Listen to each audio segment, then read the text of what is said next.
I'm going to sing too.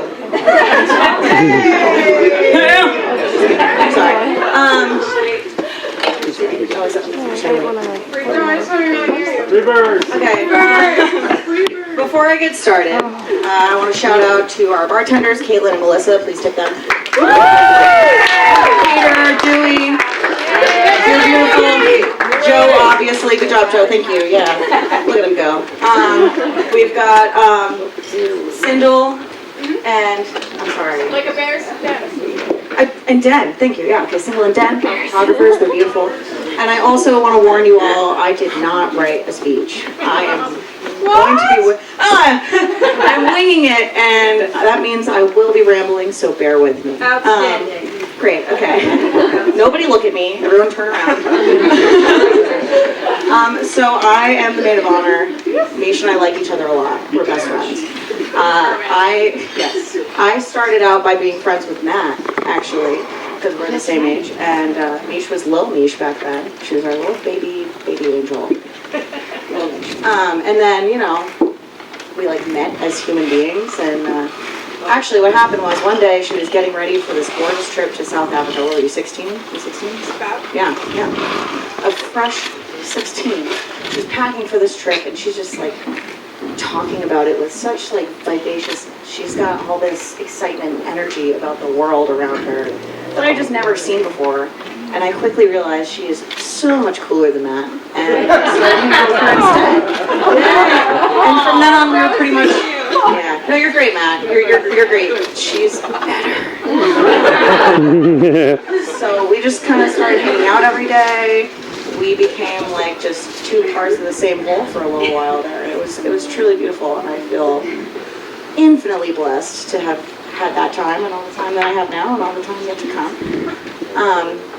But yeah, it was, we were essentially inseparable for a while, to the point where like she would come over and get in the same fights with my mom that I was in. She's the only one who stood a chance too. But yeah, and then you know, it came time, teenagers were growing up, we're growing together, and then it became time to grow apart a little bit. We were sending her off to college. She goes to this trip, this Nova trip, and she comes back and is talking nothing. Like I barely even remember what you did on this trip. This guy Brandon, we were just talking the whole time. Just like so nice. And you would like him. It was so sweet, and I was just like, oh no. She's gonna go to college and get a boyfriend. Oh no. And lo and behold, she goes to college. It was Brandon. And then, you know, okay, well, you know, I think I was wrong to be like, maybe you just don't. Well, yeah, then I met him, and it all made so much sense. Just this like long and silly being, just the goofiest creature I could ever imagine. Truly. And the two of them together, you see them, they just like getting each other out just so gorgeously. It's something else. So when one day I get a phone call from Brandon telling me that he wants to propose to this girl, and not to hurriedly toot my own horn, but I was the first one to know that he was going to just saying. Thanks. I was like freaking stoked about it, of course.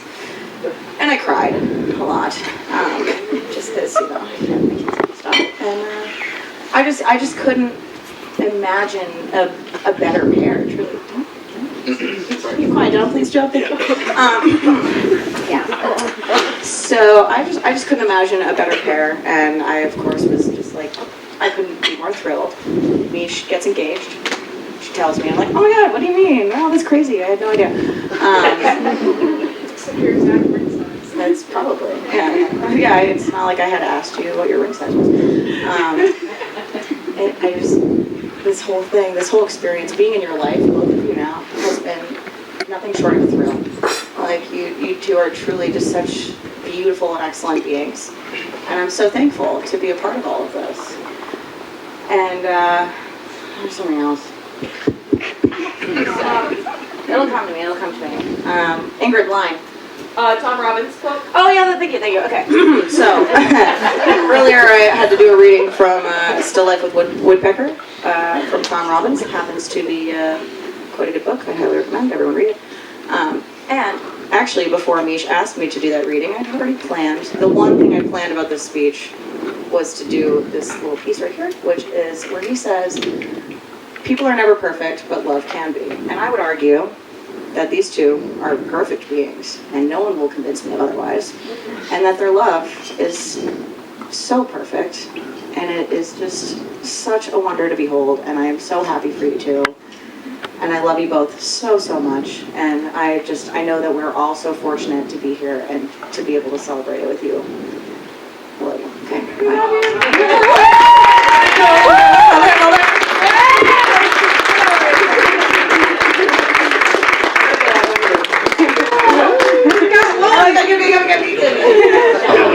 Next up is the best man.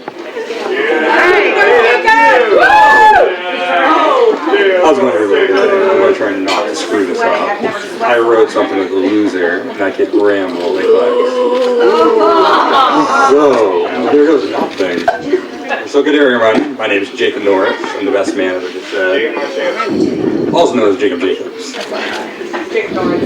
So I think it's to say it's the best person looking in here is Michelle, followed by her dad, Tom. Then Brandon, you're like down here, I think. Maybe a little lower. No, I'm just kidding. These are a great looking couple. A little backstory, I was their noble leader, so I take a lot of the credit, I think, for you two being together. I set the mood. So I've had the pleasure of watching these two fall in love from that first day they walked on the Unity College campus. And it's really been one of the best pleasures of my life. So I feel like I wouldn't be doing my job without giving my 2 cents. Right. Always kiss each other goodbye in the morning.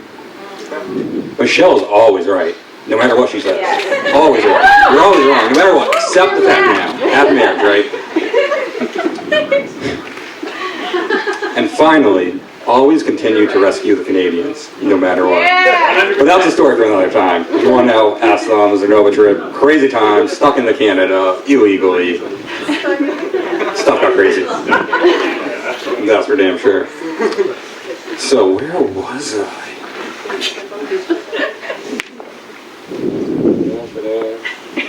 Alright, it's never a smooth canoe trip. I can guarantee the rapids along the way. But I know you guys are going to take this in strides. So here's the beautiful couple. I wish you all the best in your life. I love you both more than you can ever imagine. And I can't wait to watch your story continue, so I know it's going to be a long, long one.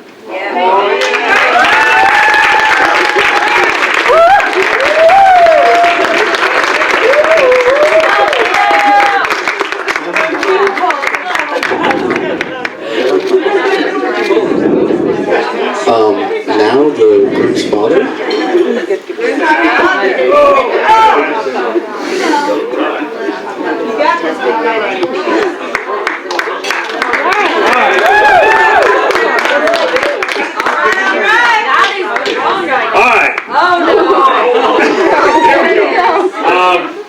You go, Dad.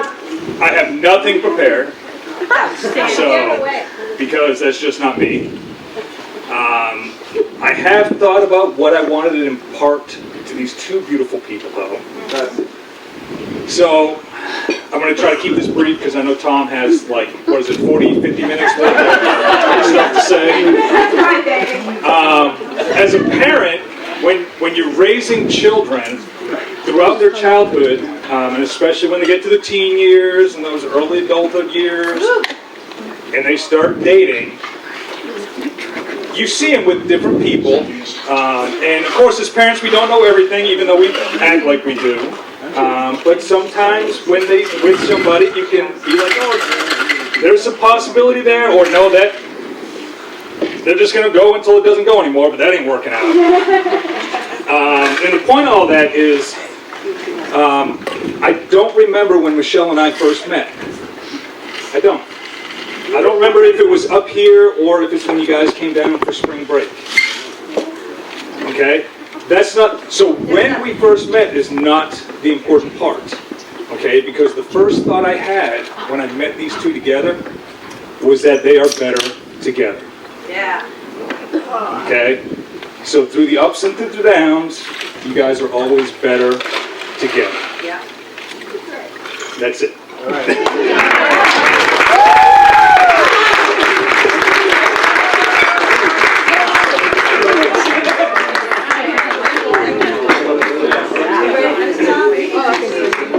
And last but not least, the bride's father.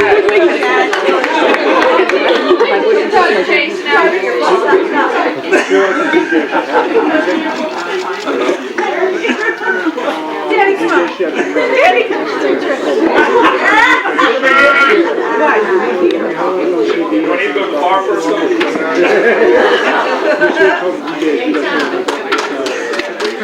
Go for it, Joe. Can I go see her?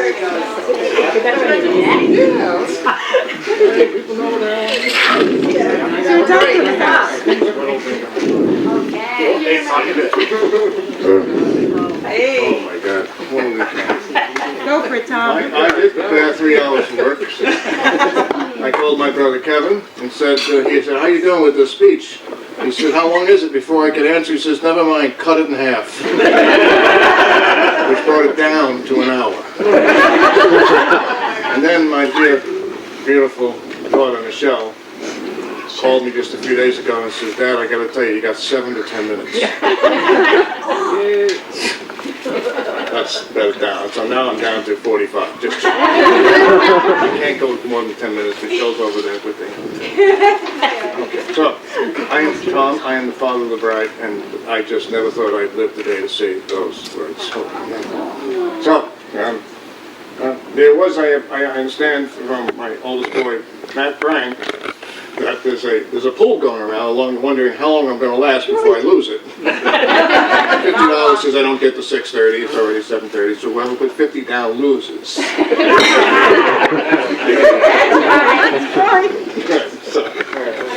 I thank some people. I want to thank number one, Val. Yes. Where is Val? That's my beautiful Oh, there you go.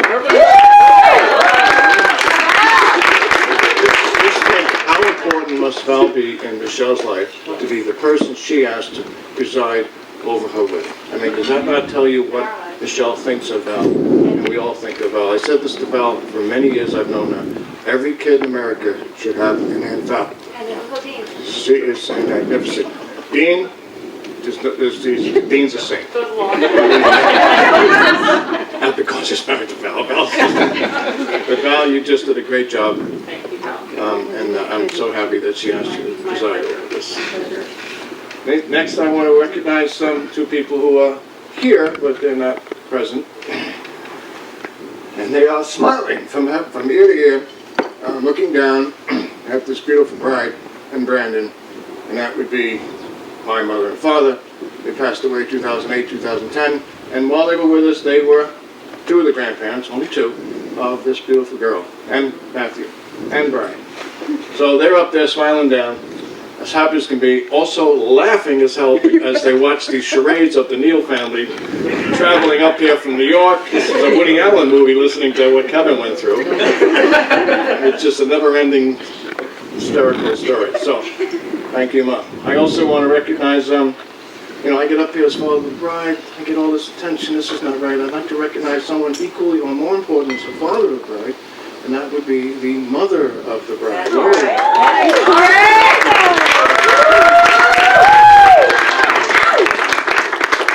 Lori was an integral part of this whole thing, right? I went to that class, I remember. I went down to Catholic school, I remember. Now I want to get to Brandon. All right, this is where we take an hour. I have a favorite expression that I've just read a long time ago, that when you really admire somebody, sometimes you get carried away, you use these over-exaggerated, puffy words, and it just gets hard to believe. But there's an expression I've always admired, that when I really admire somebody, you simply say that he is simply a good and decent man. And Brandon, Brandon is a good and decent man. To me, that's the highest compliment you can give someone, because it's genuine. It's not fluffy, it's not over the top. He is a good and decent man. And little things, just little things. I mean, there came a time today where we walked down the aisle, and I stepped aside, and Brandon stepped in. And at that moment, what happens there, whether we know it or not, is I was technically, it's a technical thing, the number one guy in Michelle's life, and I, without any hesitation, Brandon is now the number one man in her life, as it should be from now and all time going forward. As it should be. This is the number one priority for these two going forward, period. Okay? And it's really easy for me to say that because of what I learned about Brandon over the last 5 years. And just an example of that would be the way he went about asking Michelle to marry. Somebody said to him, it would be a good idea to get the old man involved. So you may have heard this story and maybe even saw the video. He calls me up, we meet in Portland, and we met in a restaurant in Portland, and we sat down, and I had called my sister Susan when I got the call, because sometimes I'm really dense, and my sister Susan is the cornerstone of all wisdom that remains in our family. Right, Kev? Right? I said, what do you think this is all about? She said, Tom, wake up and smell the coffee. He's going to ask her to marry her. And that was a week away, so I had a week to live and to wait up for this thing. I'm a wreck. I don't even remember the ride going to Portland. So we get there, it's packed. They said, have a seat at the bar, we'll get you a table when we can. It's like 12 noon. I'm sitting at a bar at 12 noon. And so the waitress says, can I get you something? It's 12 noon. And I say, yeah, I'll have a double vodka on the rocks. I don't do that, but I drank that sucker in 30 seconds. Then said to Brandon, okay, Brandon, what's up? Remember that? What's up? And he said some nice things, and then he said, Mr. Neal, oh man. I'd like to know if I may have your daughter's hand in marriage. He actually used the old-fashioned words, and if I didn't love this man before, it was over the charts after that. I mean, what young person today does that? Really? There's a few out there, but he's one of them, and that's just extraordinary. And I don't know if he's paying deference to the old guy. I don't care. I just thought that was the greatest thing I'd ever seen. And eventually I said yes. But you may have seen the video's hysterical. We were outside, and I said to the people, this is a tough one now, folks. I get on the stage and said to the folks, hi, my name's Tom Neal. They thought I was a cop. You know, you don't know. I need your help, ladies and gentlemen. This gentleman asked me today, to meet him for lunch, to ask me if he could marry my daughter. And 300 strangers like, whoa, wow, really? I said, so this is going to be a tough one. I mean, he's really a great guy, and my daughter is perfect. That's what he said, right? Perfect. I said, so I'm going to need your help. And I said, okay, all of those who are in favor of me saying yes, raise your hand. And 300 strangers went, yeah! Make them try, too. It was just beautiful. So that was a good. I also wanted two very important people here, Todd and Lisa. That's right. I can't say enough about this man. It's good and decent man. This is not a mistake. This is not a mistake. You guys raised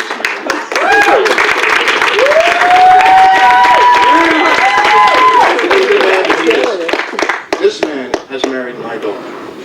And there's a period in our lives where we're convinced there's nobody good enough for my little girl. Well, I'm dead wrong. He is the man in her life, and you guys have a lot to do with the man he has become. And I cannot thank you two enough. You've done a great job. And of all your qualities, Brandon, the one I love the most is that you make Michelle laugh, you make her happy, and you make her smile. The day you asked me for my daughter's hand in marriage was the day I finally stopped worrying about who will love her and be there for her when I no longer can be there. I don't worry about that anymore. I don't worry about that one bit. You're there, buddy. So, now this is where I got to start deleting things because I was going to go around and around the entire, everyone was getting a 15 minutes of fame. I was starting with my oldest boy, Brian. I'll cut it down. But these guys set up the bar today. Now I got to connect this to Michelle, right? Now, there's one instance when I can connect Brian with Michelle. Brian came up to visit us. We lived in New Hampshire. Brian lived in Long Island. And he came up once to visit. And we went for a walk down the street. And Michelle had a lot of girlfriends living in the same complex. Oh, let's see. And, you know, we walked up and down and we went back, and as we walk back into the house, the phone rings. And Michelle picks up the phone, and all she says is yes. And on the other end of the phone, no one introduces themselves. All we hear is this girl saying, "Who is that?" And it was one of Michelle's, this is when Michelle was maybe in 8th grade, freshman in high school. Brian's walking down the street with us. They've never seen this wonderful man, young boy. And this girlfriend of her was the girl that lived across the street. She said, "Who is that?" Michelle loves, she goes, "That is my oldest brother." "Where has he been?" "He lives on Long Island." "Is he moving up here?" "No, he's 23 years old." So that was a big hit, and Michelle just loved it. Because everyone up here had seen Matthew, knows Matthew, loves Matthew, never knew about this guy, and he shows up, you know, and says, "Who is this guy?" And he was a big hit. I'm sorry. Okay, now Matthew, I don't have to, what do I have to say about Matthew after this presentation? Huh? Was this great?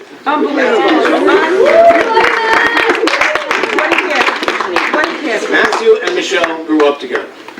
If you look at the pictures over there on the stand, there's lots of pictures of Michelle, and very few of them are with me without Matt. They've grown, every picture we've taken has been taken Matt, Michelle, Matt, Michelle, Matt, Michelle.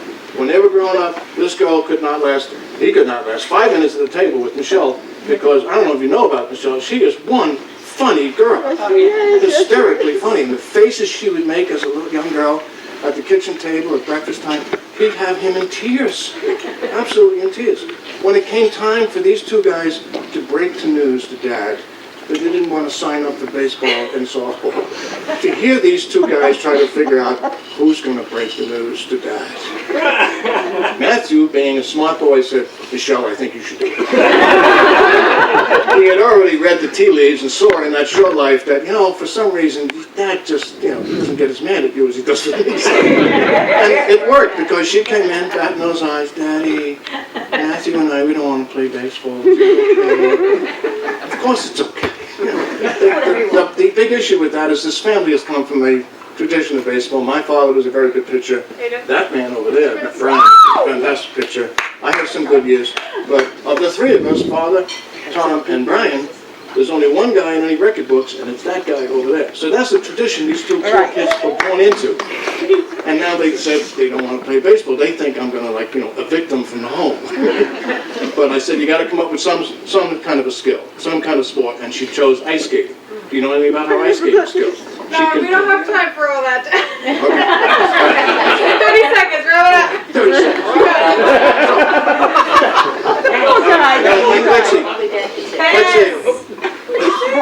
Lexi, yeah, no, thank you. You're the maid of honor. That's true. You're her best friend. You're a piece of work. Everybody loves you. Everybody loves you. And we have to thank Ingrid. Yes. Everybody got very funny, yes. Oh, hey. Hi, Tom. Yeah, there's a history to that. Here it comes. So these two grow up in school, and I go to, you know, lots of affairs and plays and stuff, and I'm introduced to Ingrid dozens of times, and for some reason I'm getting old. I keep forgetting her name. This is a stunningly beautiful girl. What the hell is wrong with me? I keep, time after time. Hi, I'm Tom. I know, I'm Ingrid. How are you? A week later, hi, I'm Tom. Yeah, I know, I'm Ingrid. And it got to be a joke among the young people, like, watch this. We'll tell Mr. Neal I'm Ingrid. He'll forget in 10 seconds. So, I have now been given the nickname of 10-Second Tom. Now, wait a minute. My brother Kevin's over there saying, "Holy cow, Tom, really?" And Lori's back there saying, "Yeah, that sounds about right."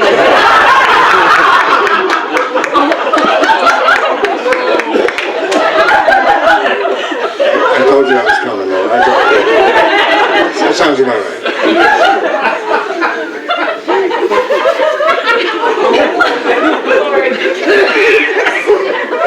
And my dear sister Susan, who is the queen of our household, God's gift to us. She's the one who's flowing. We need some sanity. We also have to recognize someone who's not here today. And that is Michelle's surviving grandmother. Yes. Irene Wilkins. Right. That's Val's and Lori's and Colin's mom. She lives in Morrisville, Vermont. She was trying to get here. She's 91 years old. This is a trip and a half, so it couldn't happen. But my love for that woman is boundless. But she is, in terms of Michelle's last surviving grandparent. So you can't say enough about it. If she was here, she'd be the one with the biggest smile, right? I mean, welcome, sorry. I'm sorry. Let me get to what's her name over here, Michelle. Fourth line, yeah. He's the best of last. My nickname is Sweetness. You know about that. Yeah. That's my nickname for that. Sweetness. I was going to go through all the things. I remember, what she's growing up, but Michelle's already doing this. Yeah. So I will say, oh man, there's some really funny ones here. Anyway.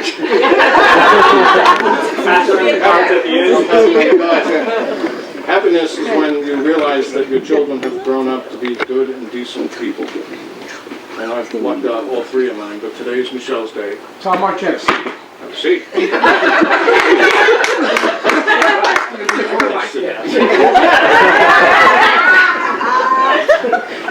Not really, Kevin. Well, growing up, I cannot be at the same table with him without just crying and laughing so hard. All he has to do is look at me and I lose it. It's like with Matt and Michelle at times. Now it's time to propose a toast. I'm ending this, I promise something. So here are some thoughts from someone who's still trying to figure out how to remain married, so I'm not going to tell you price. I've read there's some other people who have been successful, for example, Todd and Lisa, and other folks I'm sure are here. So I'm not here giving advice from Hoeckel Neal, it's from other advice I got from other people. Okay? A successful marriage is one not so much about finding someone you can live with, it's finding someone you can't live without. Yeah.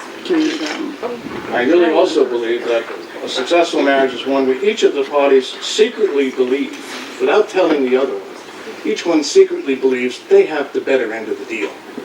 But actually, Michelle is saying to herself, no one knows this, but I got the better end of the deal. And Brandon's there saying, no one knows this, but I got the better end of the deal.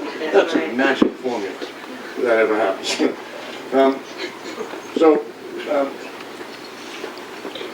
Sorry, I gotta put this in there. This was a nice part coming up here. This has a lot to do with things that were said during the ceremony outside. Here's to the past. Here's to the past. Glasses up. Here's to the past. For all that you have learned together. Here's to the present for all you share together. Here's to the future for all you will get to look forward to together. Seeing your daughter looking so happy and radiant is truly an amazing experience. It's tinged with a little bit of sadness because it's also the moment when you realize she's also grown up. And I have not seen a more beautiful bride in my life, with the exception of November 7th, 1985. That's another thing. So, now I want Lori to stand up, please, and Todd to stand up, and Lisa to stand up, please. This last thing, and I'm shutting up, is really, it's us parents saluting what you have done for us and what your marriage and your happiness. It is said that when your children find true love, the parents find true joy as well. Here's to give joy, here's to give and celebrate your joy and ours as parents. I love you guys.